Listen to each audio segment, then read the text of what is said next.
it is not a replacement, but a supplemental event this year. We were not able to have our Rare Wine, Rare Books dinner. So still wanted people to see the wonderful collections that we have. Of course. So with support of the Fraley family endowment, Rare Book Endowment, we've been able to add many books to the collection in the last 10 years. There's history, and what we focus on is the history of books and printing. We're not focused on a particular time frame or topic, but instead we're seeking a variety of books that enhance what MSU has collected over the decades. And I mentioned that it was supported the Fraley, that's what's fun too, Fraley Family Rare Book Fund, but there are also many individuals who have been giving us support for individual volumes or to help with toward a purchase. So that is greatly appreciated as well. Some of the funds do go into the book, the endowment, but others just come from other sources, and everybody is greatly appreciated. Okay, a little bit of housekeeping before we get going too deep. I put down, please stay muted during the presentation. We do have a chat function though at the bottom, and we will be monitoring those chats and letting Dave know, hey, there's a good question here. And he will probably go off on a tangent, which he is wont to do. Enjoy it. So, I'm sorry, I have to make sure I'm not tall enough to see over my computer. Okay, I think everybody's able to see just the names are at the top, and then you can see the screen. So hopefully nobody has problems with that. Okay, I'm going to kick this off with our newest acquisition. I think I covered everything I wanted to with the beginning here. So our newest acquisition hasn't even made it into the PowerPoint that we're doing tonight. So I'm going to show it to you in person, and I will tell you that the rest of the evening you will have nice clear photos to work off of, but this one's sitting here next to me, so I'm going to show it off. So.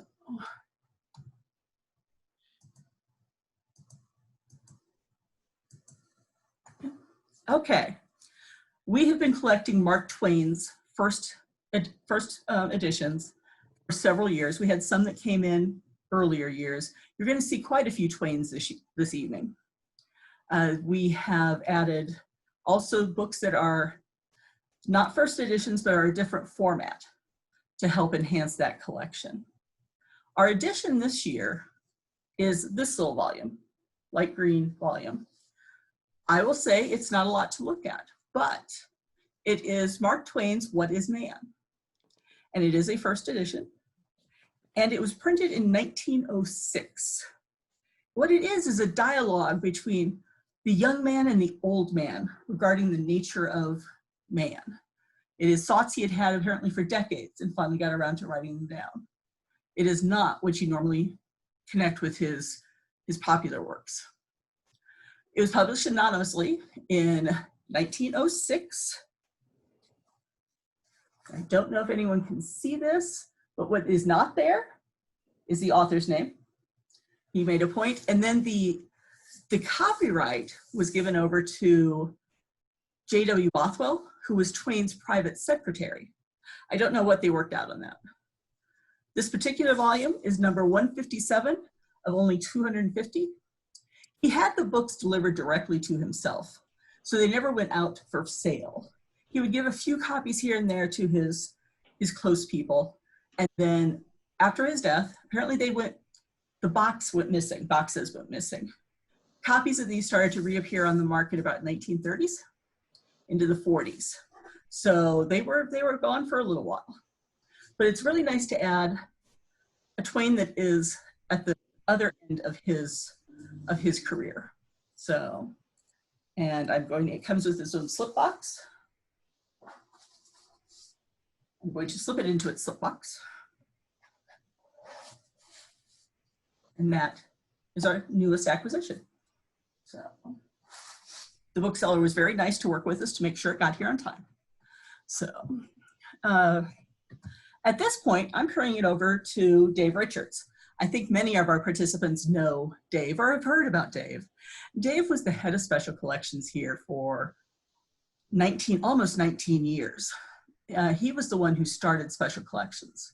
By special collections, I mean what we have here in Special Collections and Archives at Missouri State University are materials related to the history of the university, going back to 1905, Ozarkiana materials that might be family papers, business records, photograph collections, archival material like that. And then we have our rare book collection. And tonight we're focusing on the rare books. But Dave was instrumental in building all of that because he was the first head of special collections. He has gone on to be Dean of the Libraries at University of Nebraska at Omaha. But he still comes back. He's willing to come back and amuse us and work with us on projects like this. So Dave, you are going to run the PowerPoint, and I will leave that to you now.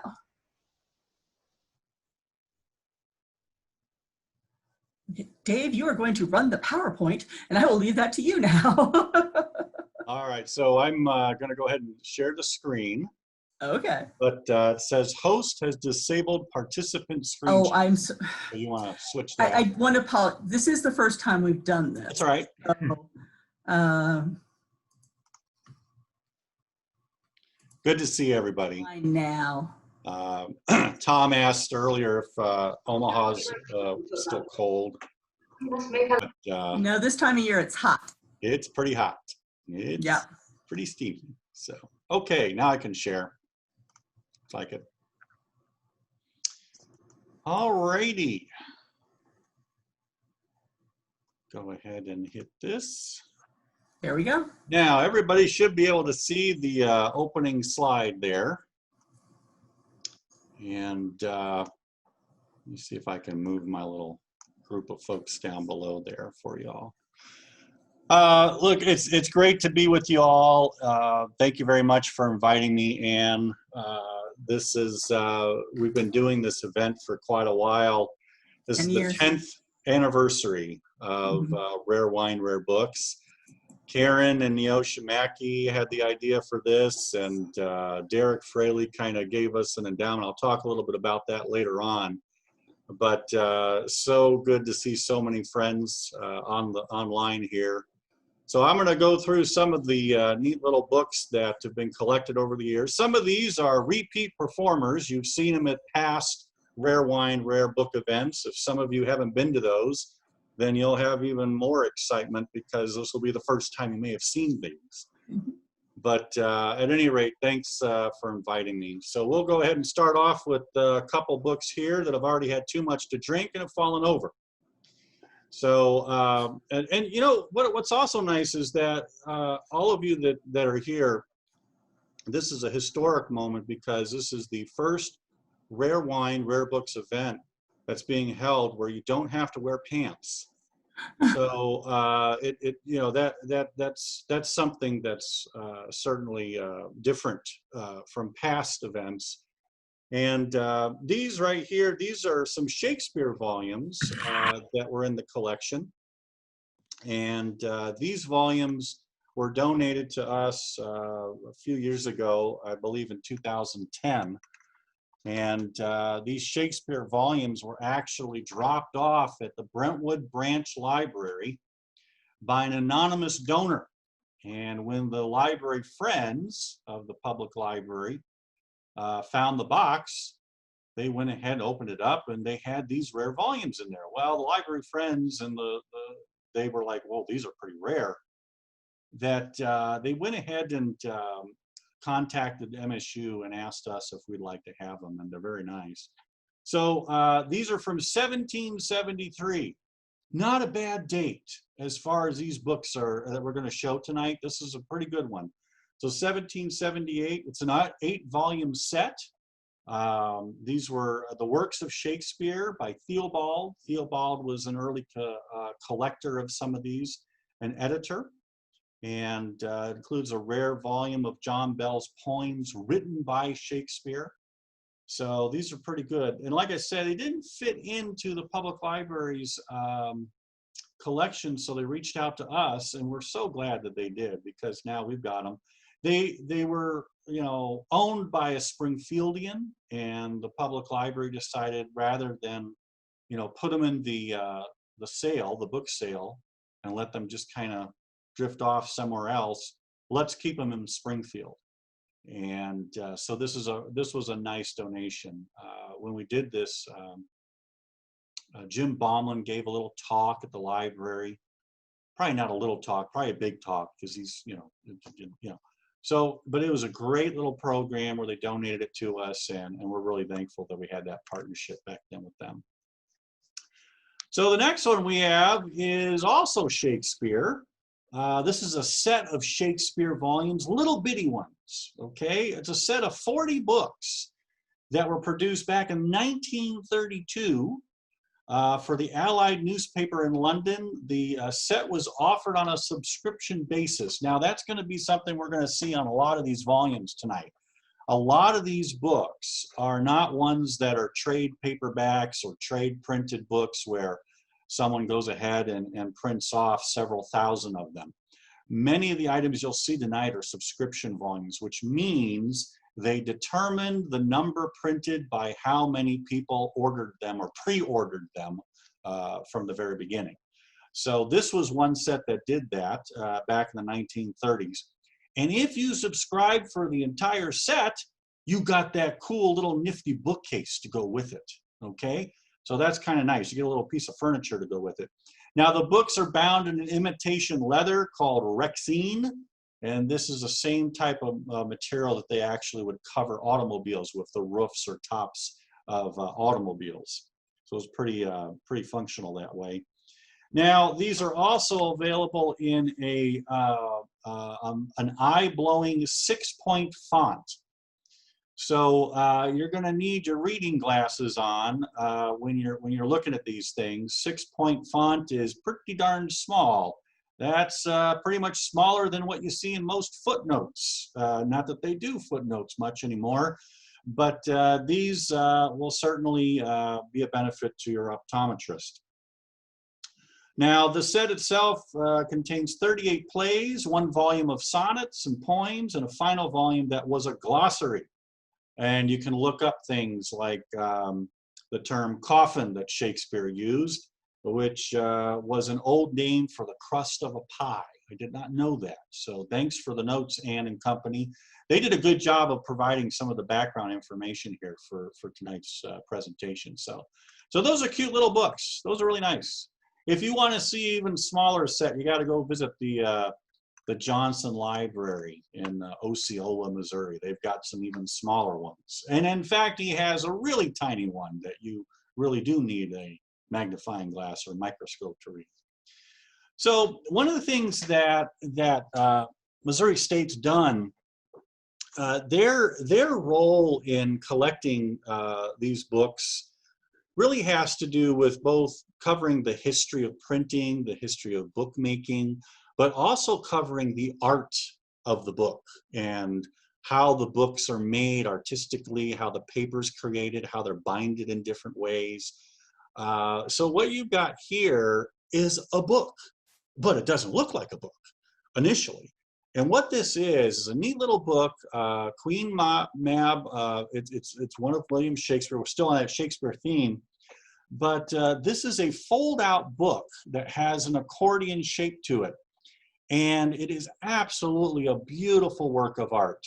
And there's really neat components to it. The pages fold out in an accordion style here, okay? And this is not an uncommon way to print books. Actually, the Aztecs and Mayans printed their books or hand wrote their books with this sort of style.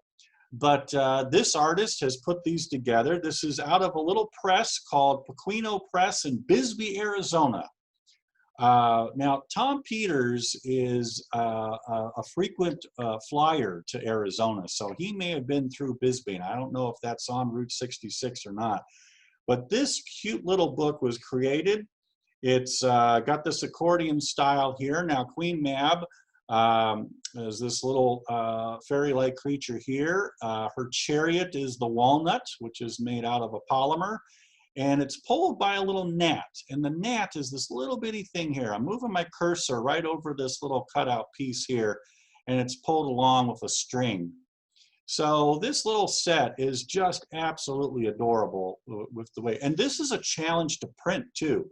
So not only have they got this really nice paper formatted, but they're going to have to fit this into a offset print press or some other setup that they're going to have in their printing studio to publish this thing.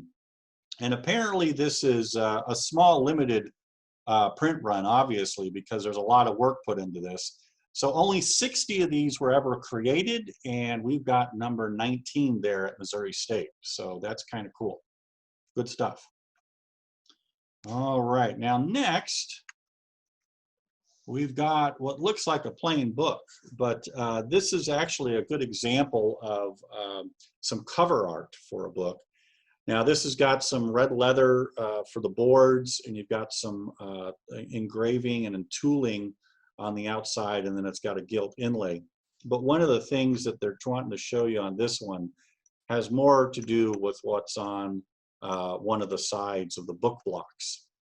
So here's the book block of this particular book. It's gold, pretty nice, and this gives you an example of, you know, some fine art printing that would have been done in the early 19th century. But one of the neat things about this is what it hides. Now, this book actually dates back to the early 1800s, but it's got hidden within the paper on the inside what's called a four-edge painting.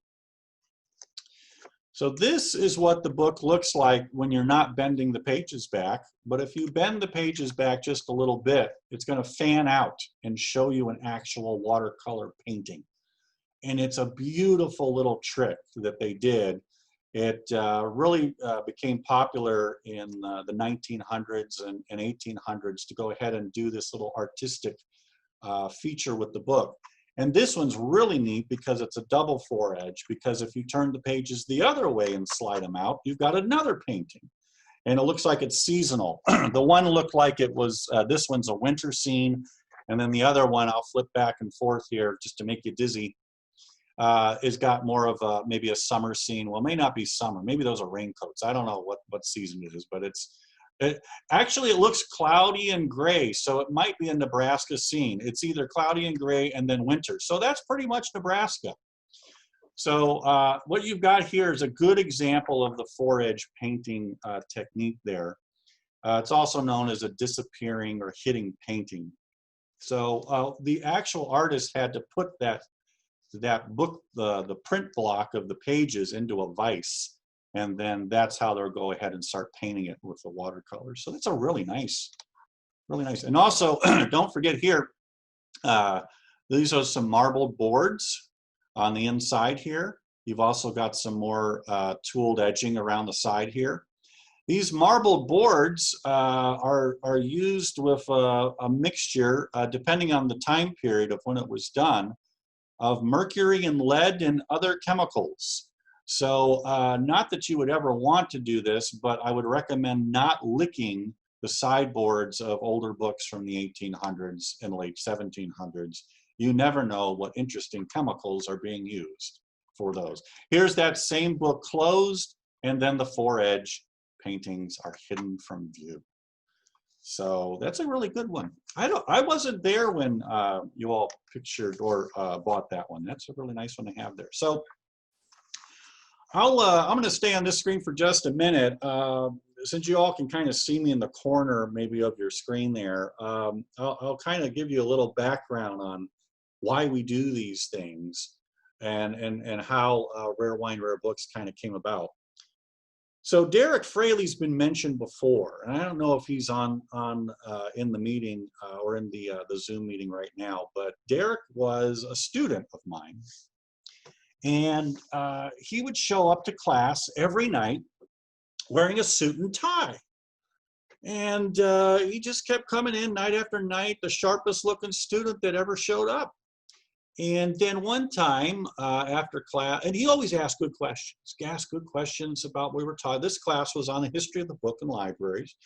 It was an evening class, and he was always asking really good questions, and he did good work on his schoolwork and all that. And then one time after class, he came up and he said, you know, Dave, this is really awesome. How do you buy all these books that you're showing us in class? And I said, well, we don't really buy them anymore. We don't really have that budget to do it. We only had like maybe a couple $1,000s at the time, and we usually would buy local history volumes with that money, not go out and buy a rare book from Europe or anything like that. And he said, well, oh, that's too bad. So how did you get these? Well, many of the things that you'll see tonight before the rare book endowment was instituted were purchased back in the 60s and 70s and 80s, when a lot of these book prices were a lot cheaper. And sometimes there'd be a mobile exhibit, a traveling exhibit, and some of the vendors would offer volumes for sale for the library. Well, what we did is I shared this information with him, and then he decided that he would start up the Fraley endowment. So we went ahead and worked with him on establishing that, and it's been fantastic ever since. And he started up, we did this as a fundraiser. The first one was at the Crystal Room in one of the residence halls on campus, and this turned out to be a really nice event. Interestingly enough, I will admit to you all that when Karen and Yosha thought of this, I was like, why do we want to do this? I'm not sure this is a good idea. And now it's one of my most favorite things to do, and I brought this out here to the University of Nebraska, and also I've given some talks about the event, and so is Anne at the Aladdin Conference and a couple others. So now these types of you know, events where you're having books and a dinner and wine, they're actually done at several academic libraries across the country. So not saying we invented it, but we certainly improved on it. So anyway, that kind of gives you a little background on this. So now this is an example of one of the books that we did have before the Derek Fraley endowment. And this one is a cute one, and it's got a little backstory here. The Adventures of Huckleberry Finn, and it's a first edition, the first British edition. It goes back to 1884. Really nice copy. And this one was printed around the same time as the American edition. However, something happened. What was going on is there was a lot of back and forth between Mark Twain and the printer and the illustrators. And there's some speculation that when the engravers were doing the illustrations for the American edition, that the person who's doing the engraving did an obscene engraving on a certain part of the groin area of one of the illustrations. And what happened was they had already shipped out the American edition when one of the booksellers discovered this obscene illustration, and they immediately sent it back. They were like, nope, we can't do this.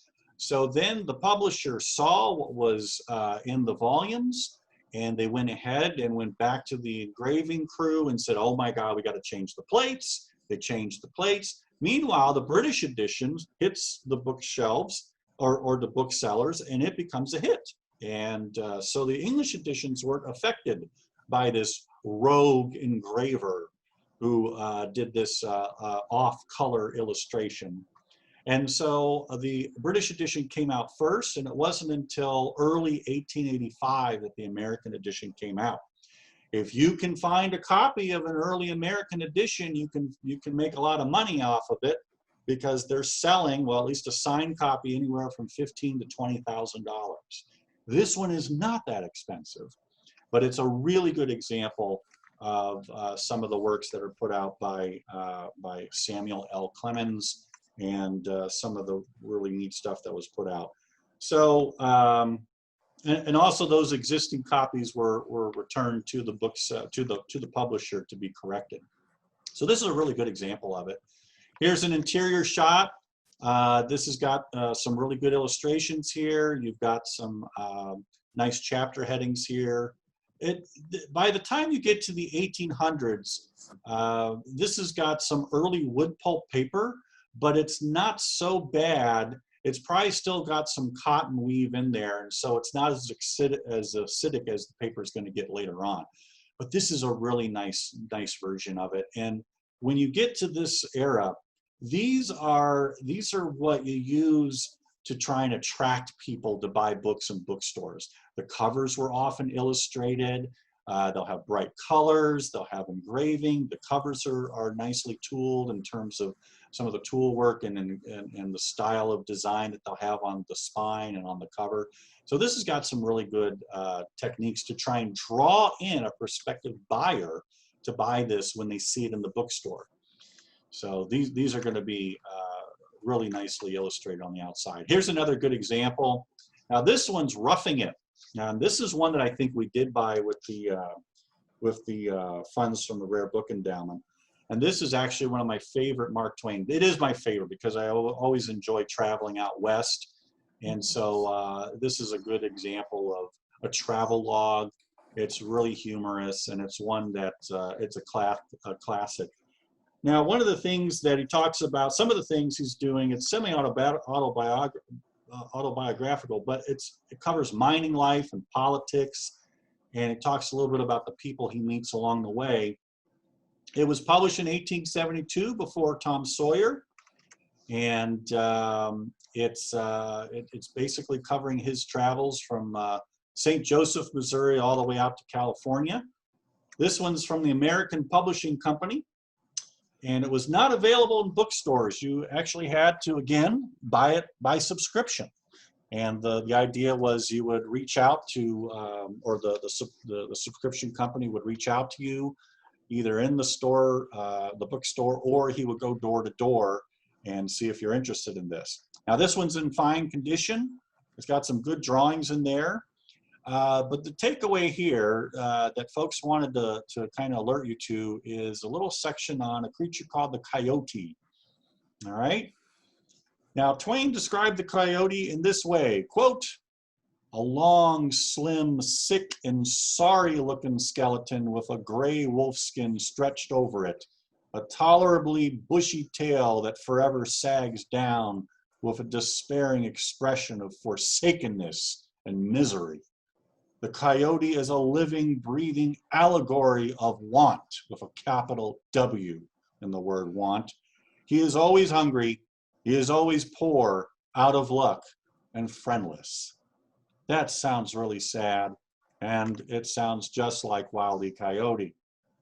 So one of the things that you can get out of this are some of the descriptions that Twain is using.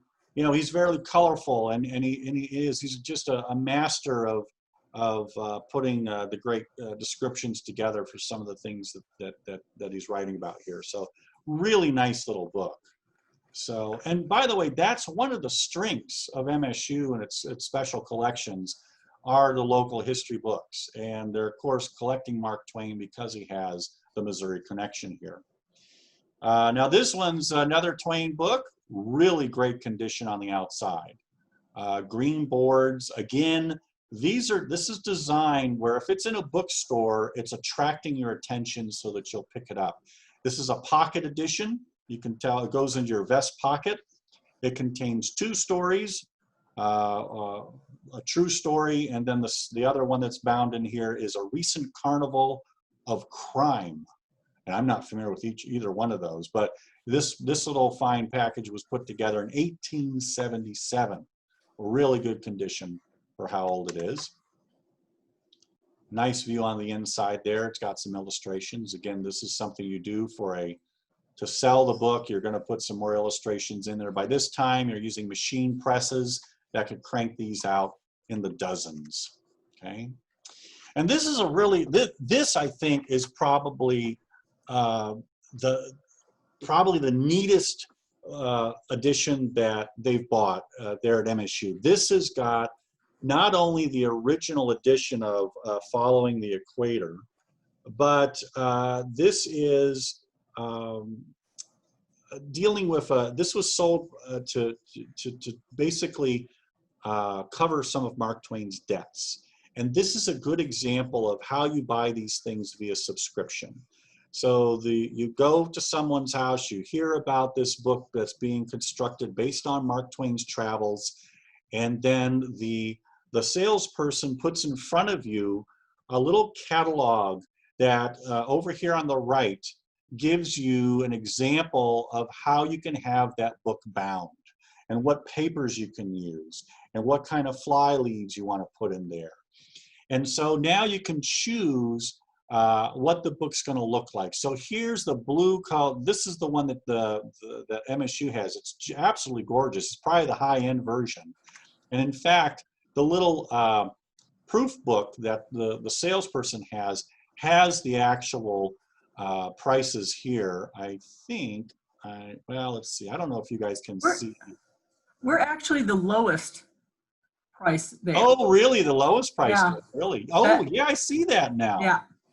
Okay, so yeah, the cloth, the gold, and the color was just for $3.50. Mm-hmm.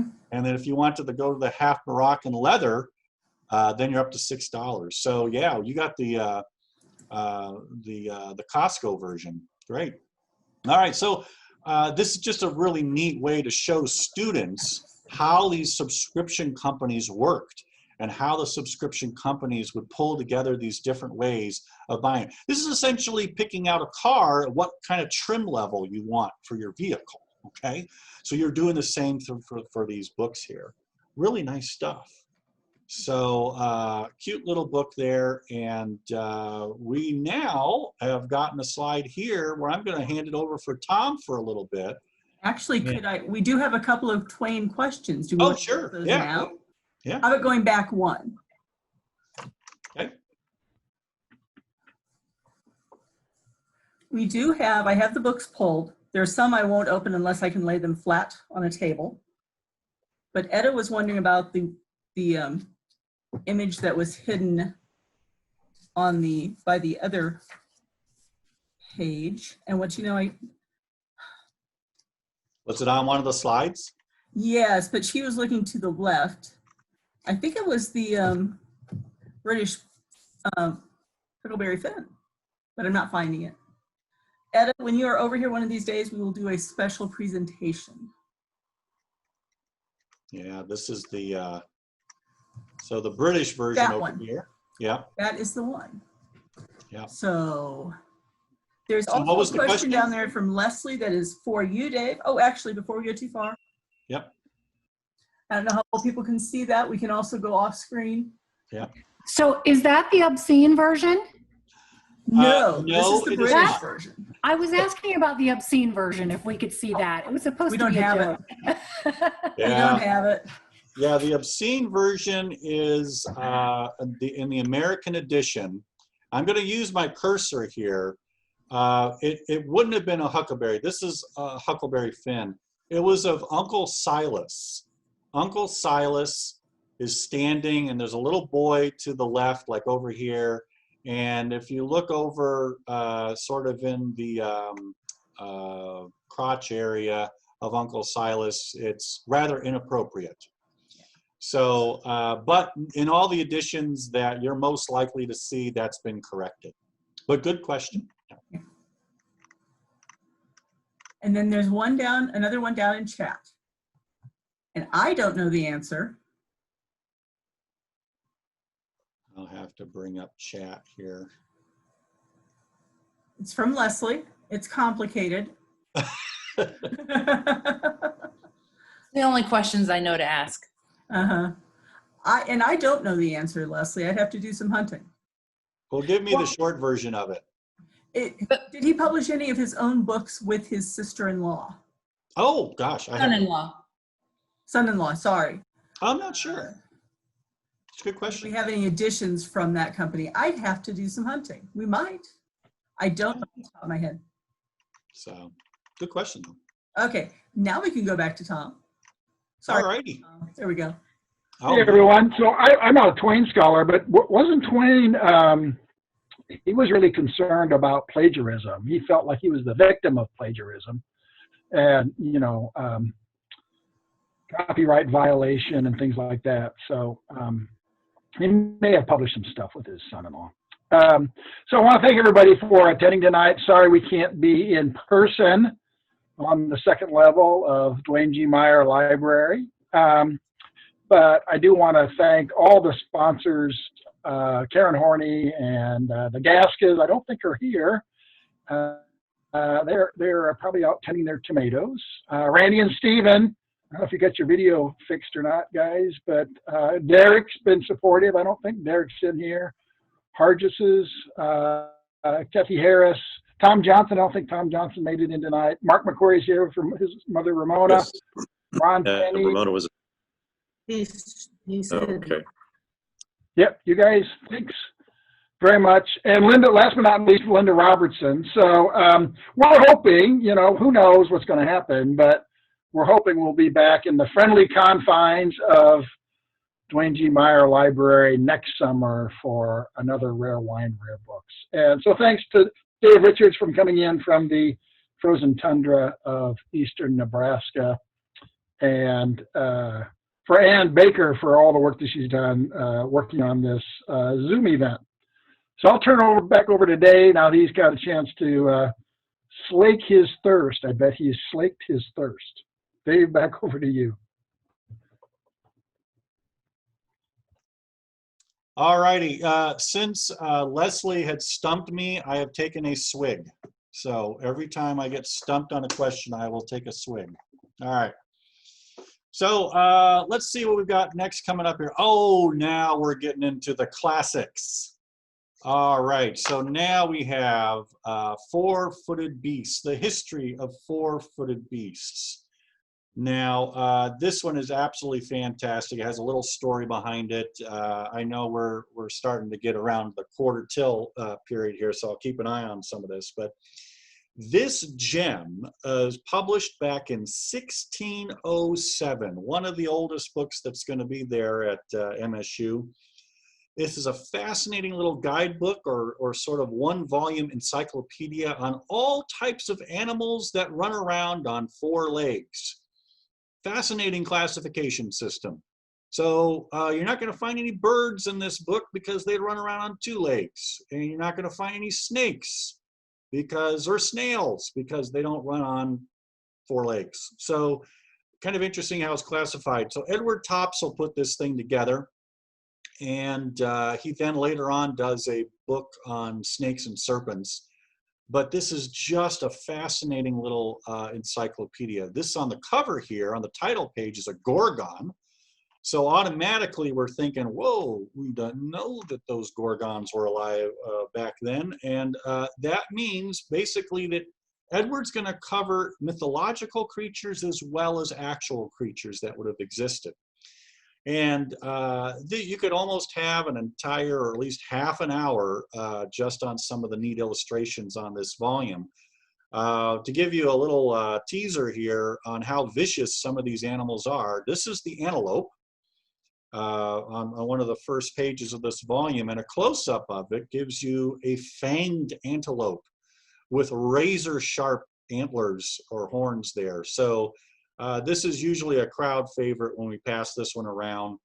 Really neat little thing. If you ever played Dungeons and Dragons, this is like a real life monster manual.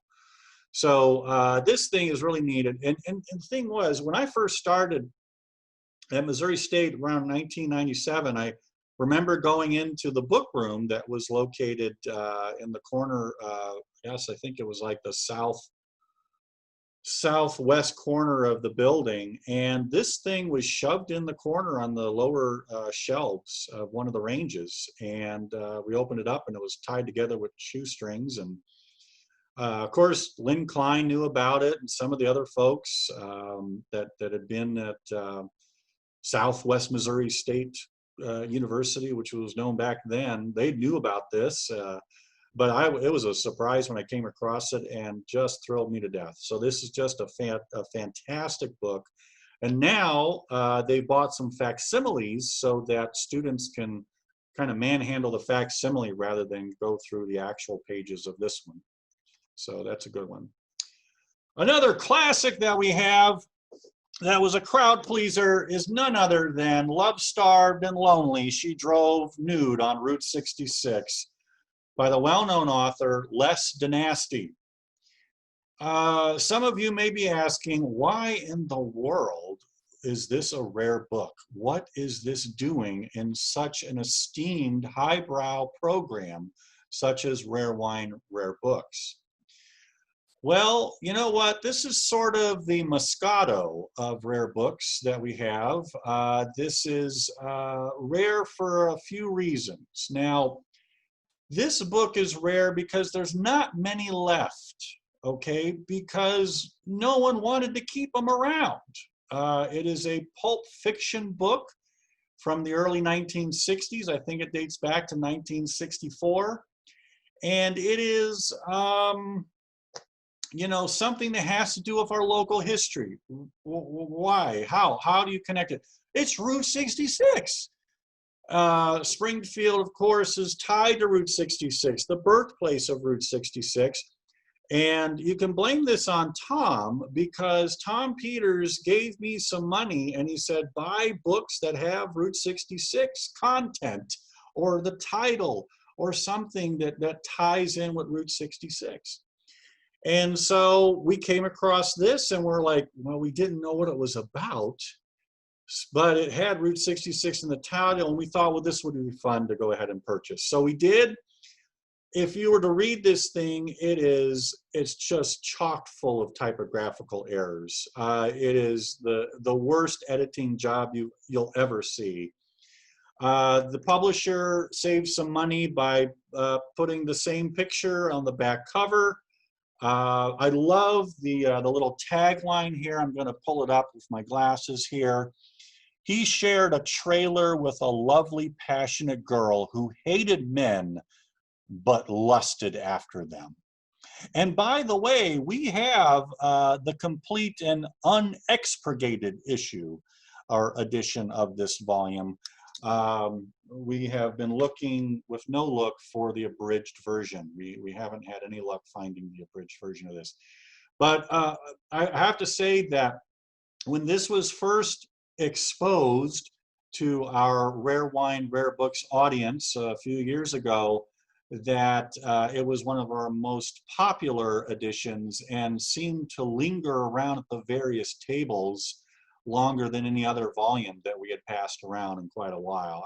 It actually seemed to get stuck at Randy and Steven's table there for a while, and then we finally had to prompt it to move along. But anyway, this is a great book. And by the way, this, you know, tying things together, you know, Route 66 is, of course, why we bought it, because it had that connection.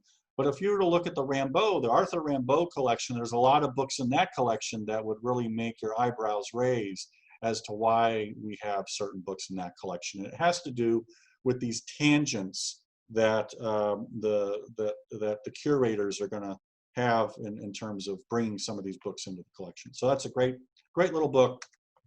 Happy to share it. Now, on a more serious note, these are the sort of the travel logs of Schoolcraft, Henry Schoolcraft. Now, Henry admittedly did not travel the Ozarks nude. He was well clothed going through the Ozarks, and he put together some really nice works here. The first time he went through the Ozarks, 1818, he was doing a survey, and he recorded these in a book that he published in 1821.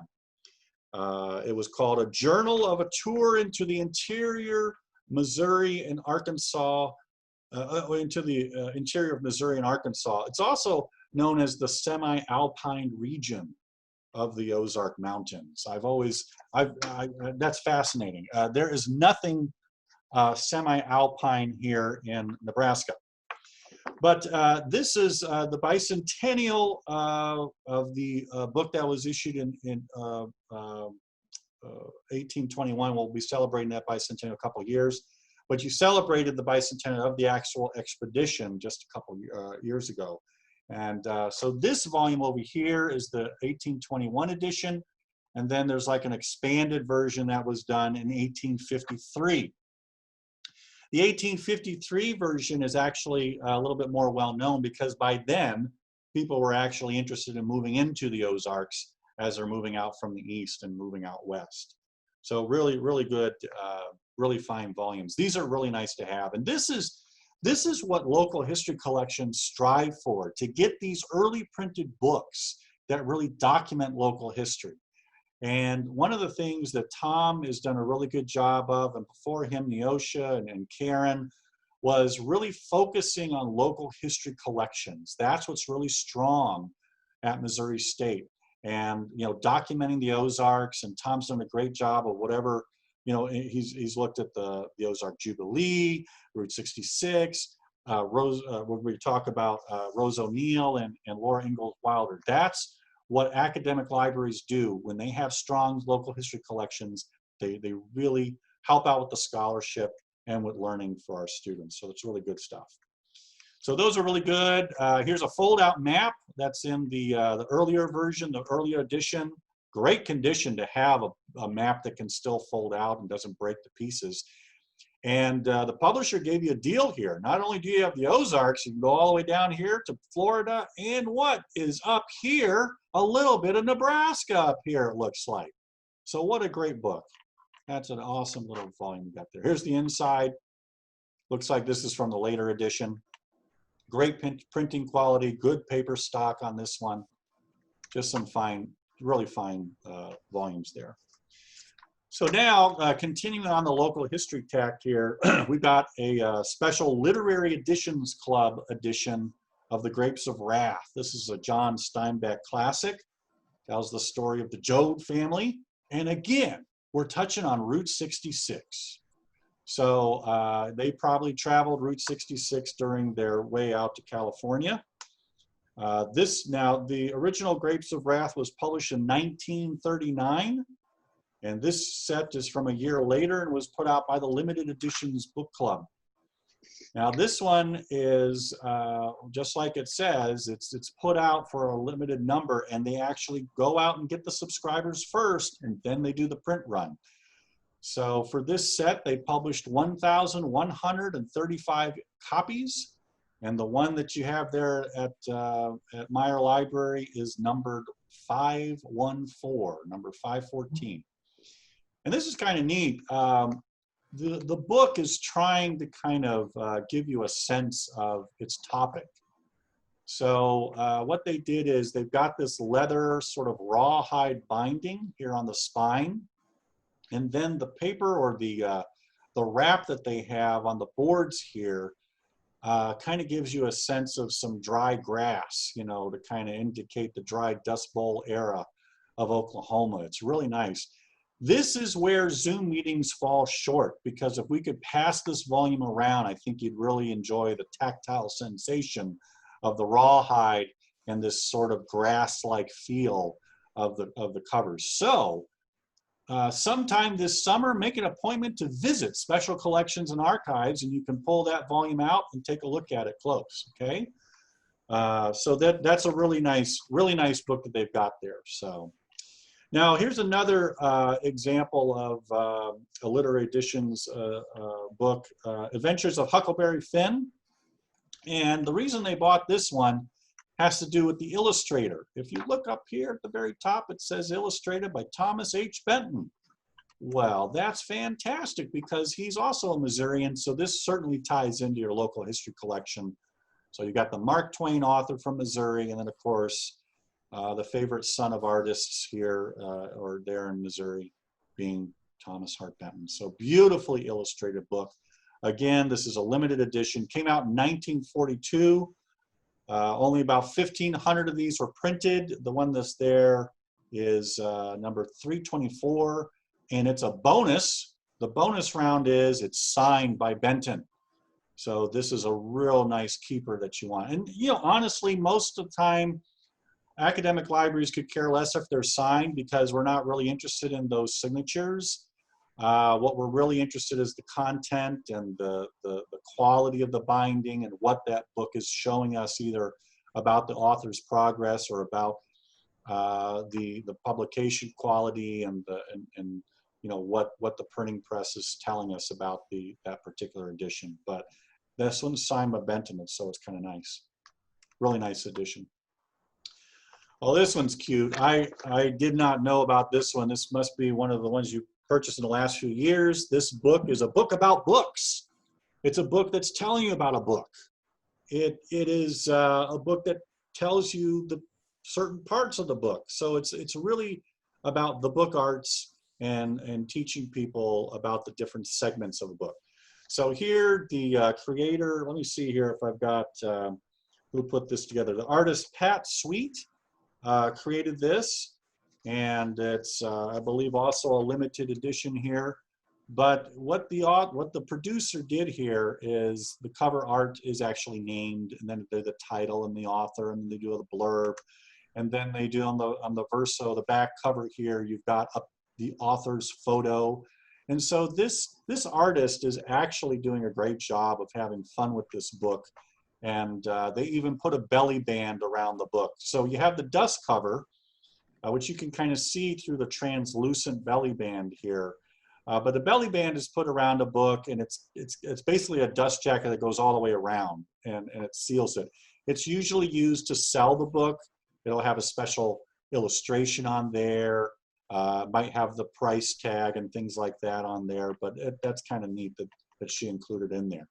You open it up, and this little book has a list of tables, and shows the errata slip in there. Just a cute little book for students to kind of learn more about that. And so. actually, real quick, Yeah. it's kind of apparent by the fingers there, but that's the Oh my so gosh, that's small.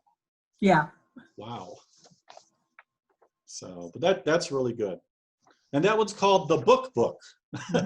So, all right. So let's see here. I'll go to this slide here, and I think I'm going to turn it over to Ann Baker for a Yes, couple you minutes. are. Thank you, everyone. And thanks very much to Dave for doing this. He was willing to come down if we had a regular event. He was willing to join us. So hopefully next year. I hope you're enjoying the evening. And if you'd like to know more, I think all of you know us. Just reach out. If you want to come see the books, if you have questions about the books, just reach out to us. I'm also putting a link to our Rare Wine, Rare Books page, which is our usual event for this time of year. On there, you'll find out more about that event. There is a link to the Give Campus site for this, which is a donation site. If anyone wants to give, it'll help us with acquisitions for next year. And also on there, if you're not on our mailing list, there's a link to send your email to us or your address. So keep those in mind. We have already set a date for next year. I think that's the next slide, is it, Dave? What's next? Oh, yes. Rare Wine, Rare Books, July 23rd, 2021. So I hope everyone will be able to join us. It is an evening of wine, food, and really interesting books. And then I'm taking it back to Dave to talk a little bit more about the slideshow. And actually, Dave, at this point, are we done with books? Or we actually have a couple more if people would like to see them. Yeah, well, we like to do a Q&A, or do you want to go to the other books? Is there any questions on the ones we already went through? I don't know if you want to check the Books, chat. books I'm seeing, books. More books. Okay. Dave, it's back to you. All righty. So here's another picture. Oh, yeah. For those of you that haven't been to the event, it's really neat. Basically, it's an intimate setting. It's not too big of a crowd, and then they go ahead and show off the different volumes. And in some cases, you can actually handle them. In this case, Lisa McEwen is holding on to the manuscript so that Gordon McCann doesn't grab it and use it as a placemat. So what we do is we pass these around, and you can get up close to them. And then in some things like Naked on Route 66, we pass the whole book around, and we don't care too much if people kind of handle that one. But that gives you an idea of how some of that goes. So on to a few more books here. We're still on the sort of local history theme. And, you know, some of these things take time. Many years ago, we knew a lot of the archivists and curators across Springfield knew that there was a big Rose O'Neill collection that was located in a certain part of Springfield, and people were wondering, what was going to happen to it. Well, it's obvious that the collection found a home in different repositories in Springfield and elsewhere, and looks like Missouri State ended up with a couple of these. So Rose O'Neill, who's best known for her Cupid dolls, was, you know, I think, unfortunately, the Cupid doll fame kind of overshadowed her absolutely fantastic artistic career and her literary career. And I guess she was never really known as a top-selling author, but her books are just beautifully illustrated. And we got two examples here.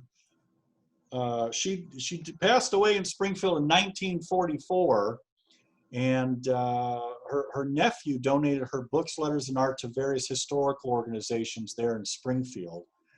I guess there at Missouri State, they received original artwork for her books, as well as a copy of The Loves of Edwin, which was published in 1904. So that's the one over here on the left.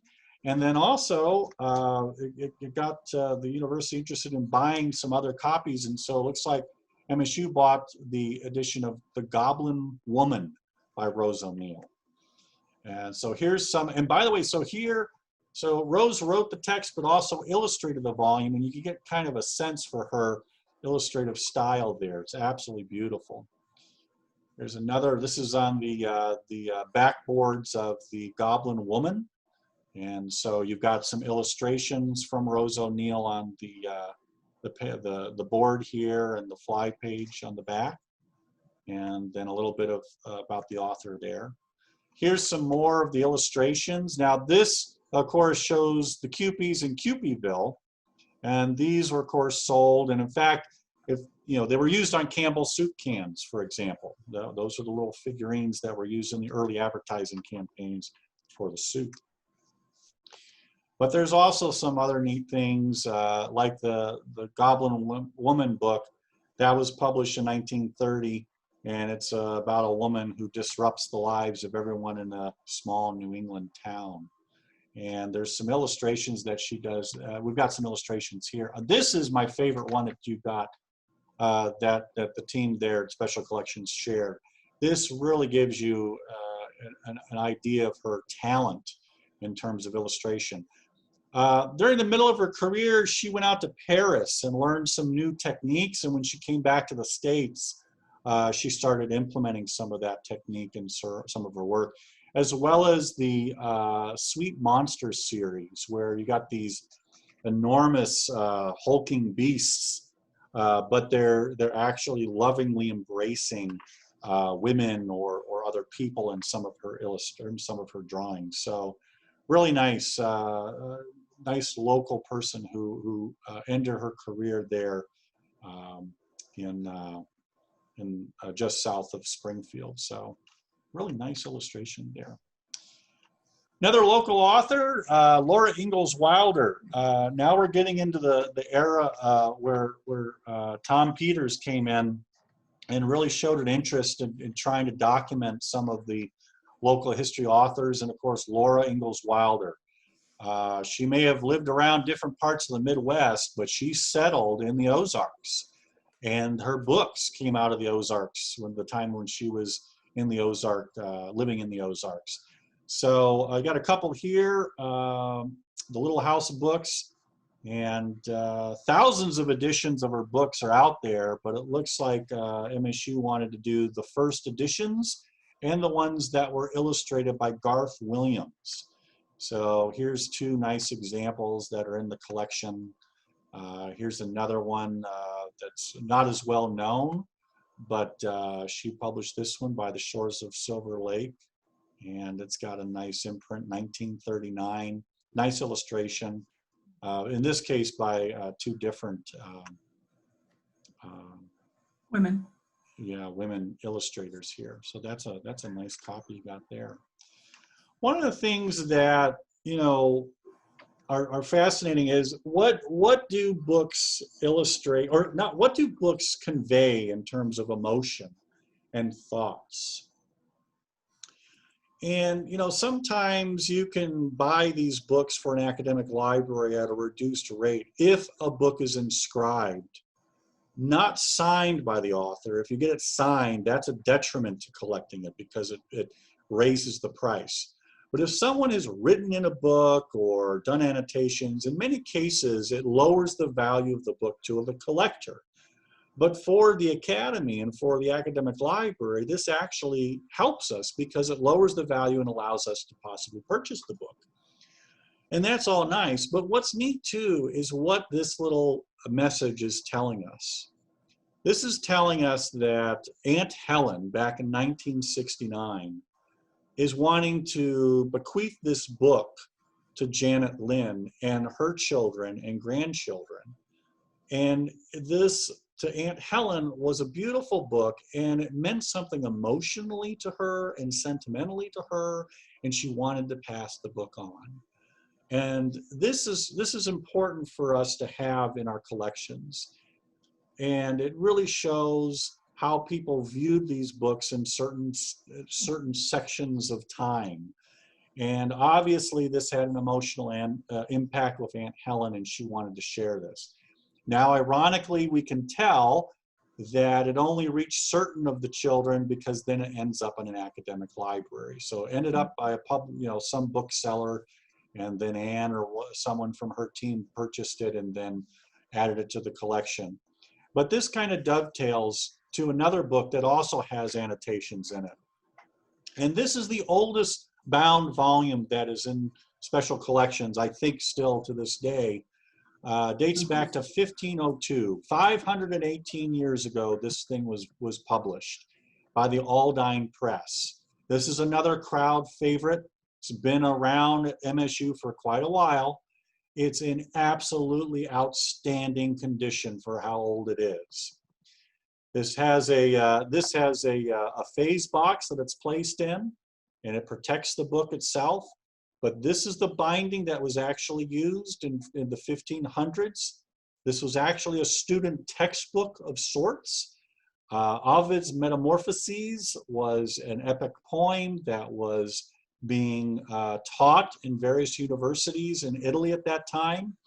So you would go to the printer, buy the text block, which was the printed text on the paper, and then you take that to a bookbinder and you would have your selection of bindings.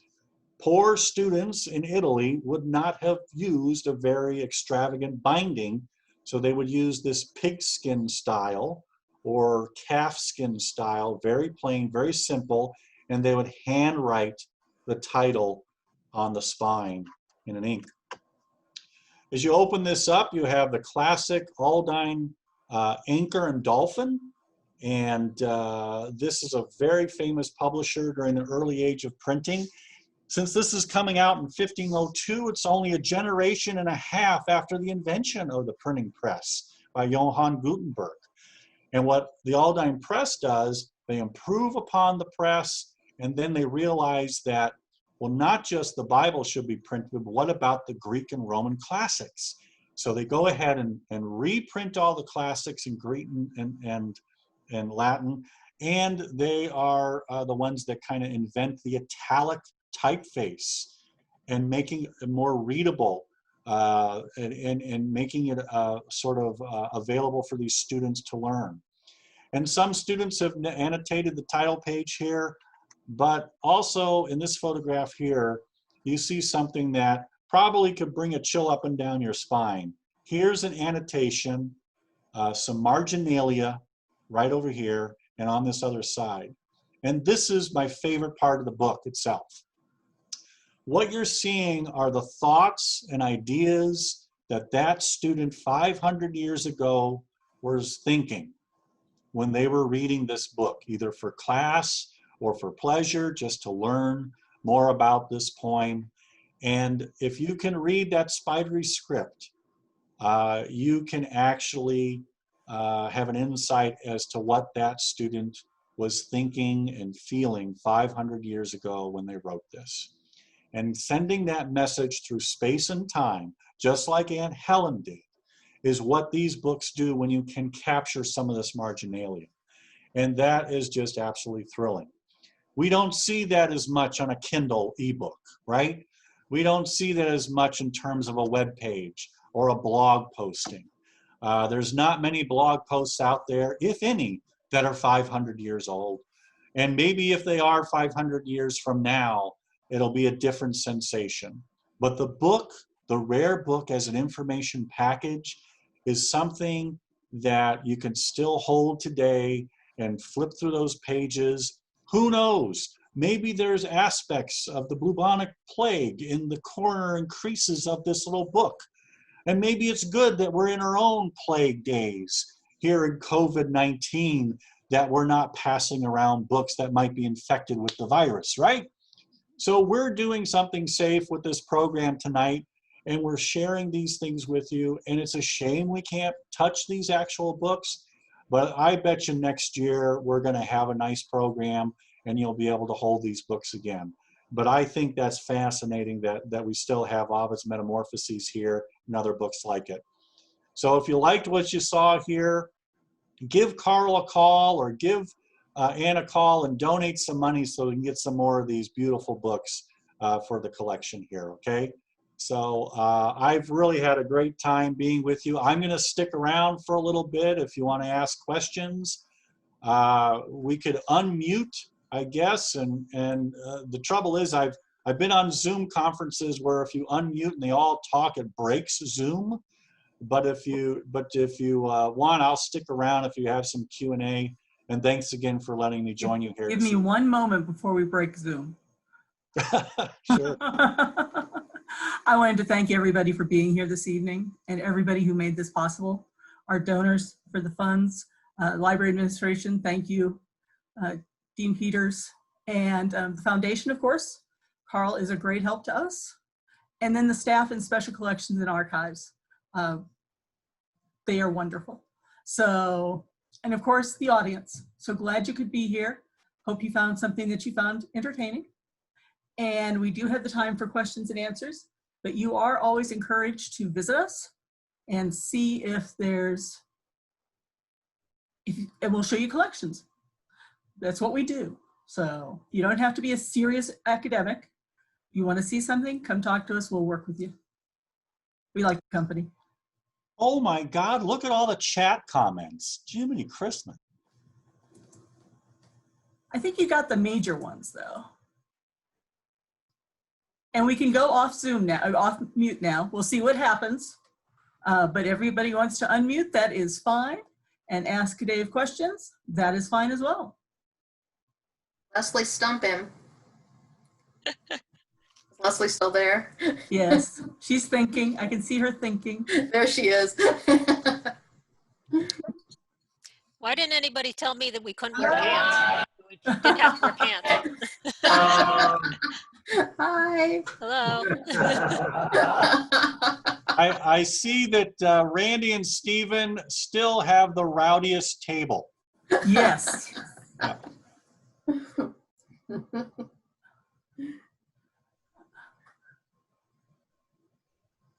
My goodness, y'all are quiet. I think you all understand. Oh, look at that. That looks wonderful. You gonna share? Sure. But I think you all understand, you know, when we look for books like the Laura Ingalls Wilders, we keep a regular search for it, but we are not in a hurry. So we wait until an issue or a version is available that is what we want. And generally with something like that, one of the things we want is the dust jacket. And those get harder and harder to find. But it is a quest to find the rare books. Well, here's a question for Ann and Dave as rare book and special collections professionals. And Tom will know that it's coming from me because we've discussed this a number of times. Something that you said at the outset, Ann, and something you closed with, Dave, when you were talking about what is man, and you said not much to look at, right? It's not. And Dave was talking, I guess it was probably the Ovid volume, you know, the information from 500 years ago, and you hold this thing in your hand. um, what is it about a book that sets it apart from other objects that are unusual? For example, and if you went to the elevator and went down to the lower level right now, went back in the bound periodical stacks, you will find a quote unquote first edition of Tender is the Night, F. Scott Fitzgerald's novel, which is published serially in a magazine. Tom's favorites, Charles Portis. If you go to the Saturday Evening Post down there, actually you have to go up to Tom's office because he's taken it off the shelf.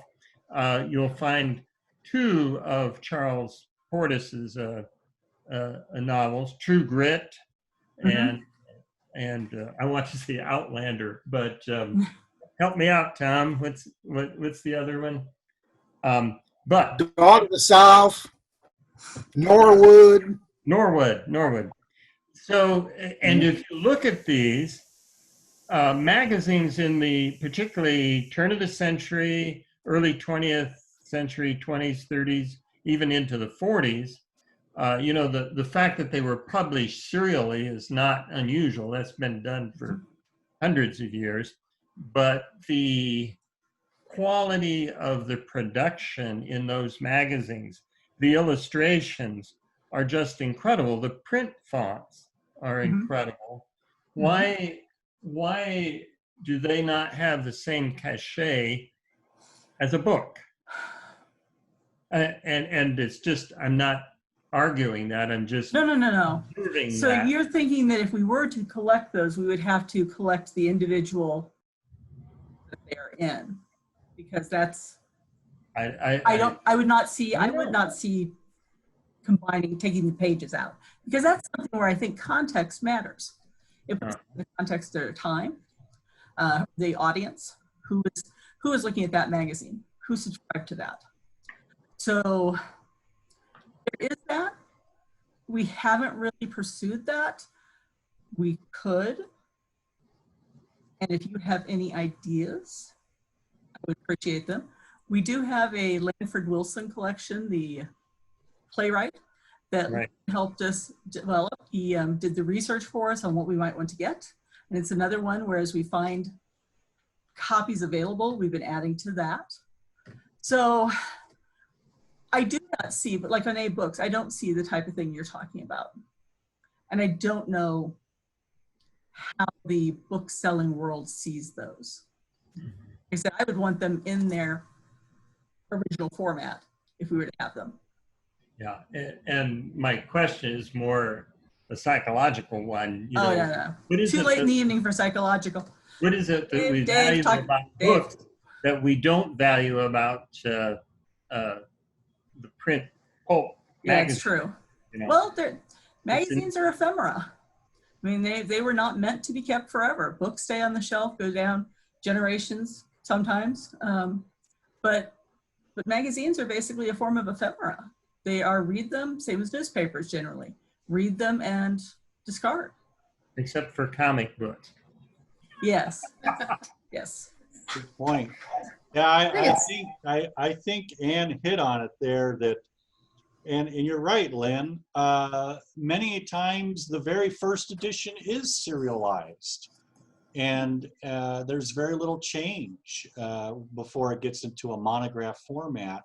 But from an academic standpoint, that often is the case. Tender is the Night is vastly different in serial form than in the book form. Right. And I think that's the thing. You're right. It is a psychological thing. The poor magazine just doesn't get any respect. You know, it's sort of like how many libraries value a complete collection of National Geographic, you know, which is a dime a dozen, and then, but how many of them would collect a limited edition National Geographic photographic compilations of certain topics, thematic, bound editions and stuff like that. The book has this sense of permanency. The book has the sense of this is the official canon that may have survived serialization and now is in its final form and put into the coffin, to use an earlier phrase, and is set. This is it. This is the version that we have to use. What about Shakespeare and all the different editions that would have existed before the final compiling of all the tradition? But I think you got a great topic there, Lynn, in terms of why is it that these serializations just don't get any respect? Yeah. Although you find them in, sorry, I was going to say you find them in archival collections, though. We have the Fern Shoemate collection, and I have numerous smaller publications that are going in that collection, like her first stories. So we do get them. It just kind of depends on the focus. But in that case, they were saved by the author. And yes, a general, somebody said, hey, I'm going to save those. I'm going to keep those magazines on the shelf. So having it come directly from the author makes sense. I'm just wondering if it doesn't reflect, I just think, on what other people view them. I'm sure Fern thinks all of her works are wonderful, and they are, or they were. Although she didn't collect them, her daughter did. Oh, her daughter did. Yeah, it is So kind much of for that. removed. So yeah. So interesting. Yeah. Lynn, did we not answer your question enough? Oh. It was an open-ended question. There is no answer. Yeah, and I don't know. I see what you mean. Yeah. But I don't know. As Orwell, to paraphrase Orwell rather, all books are equal, but some books are more equal than others. Dave, you remember crawling around inside those dumpsters, not so very long ago when we were throwing out all kinds of books. But, the book has a certain permanency, but on the other hand, these days, it doesn't. Mm-hmm. I wonder about Dickens' serial publications, whether they're in a lot of archives. I don't know. Mm-hmm. And see, you're also, at least for me, distinguishing between archives and rare book collections. Are they preserved as part of the how to gain knowledge? Are they preserved because of their format, which I think more rare books are? So I may have to do some poking around. I see that we also have a question from Leslie, but it's gone off the screen, so I don't have to, oh wait, there it is. We don't have a wish list as such. We have certain areas, for example, the Laura Ingalls Wilder, and we want to fill in those sets. We determined which sets we want, and so we're working towards filling those in. And that may take a while. With the Rose O'Neill, I would like to get more from her writings, but I'd like to focus it on the side that isn't the cubies. So, we're looking into that. Other than that, sometimes it's opportunity. The Twain that I showed you earlier, that happened to become available just in the last couple weeks.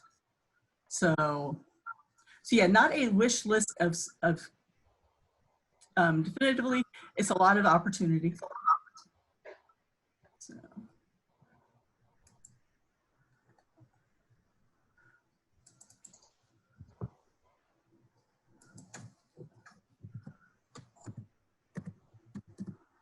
I don't know that Dave had a chance. I didn't hear you say it, Dave, but one of the things that Rose O'Neill wrote about her cupies, she said in one of her letters, I sell dolls to buy gods. And that's the side of her I'm more interested in, not the commercial side, but the side, the suffragette, the author, the artist. So.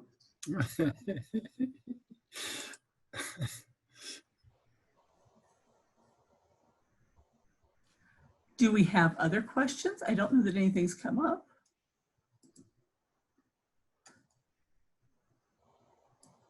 Well, I tell you, I would much rather see all of you in person and drinking wine. All I've had to drink is this alcoholic hand sanitizer, Yeah. and it's pretty strong. But I've got to go. University Public Safety is coming into the building wanting to know why the alarm wasn't turned on. So, Okay. Thank you, Dave. because And thanks campus to is abandoned right Yeah. now. Thanks to everybody. And thank you for helping us with our first one of these events. I hope you enjoyed it. So Thank you, Ann. thank you. Take care, everybody. I miss you Bye. all. Tell Chris hi. Nice seeing you. Later. Bye-bye. Any other questions? If not, I'm going to close down the meeting. Going. Trying to find the button. You cannot storm out of a Zoom meeting. There is no way to storm out of a Zoom meeting because you have to find the button. Everybody have a nice night and a nice weekend. Thank you so much for joining us. So long, Ann.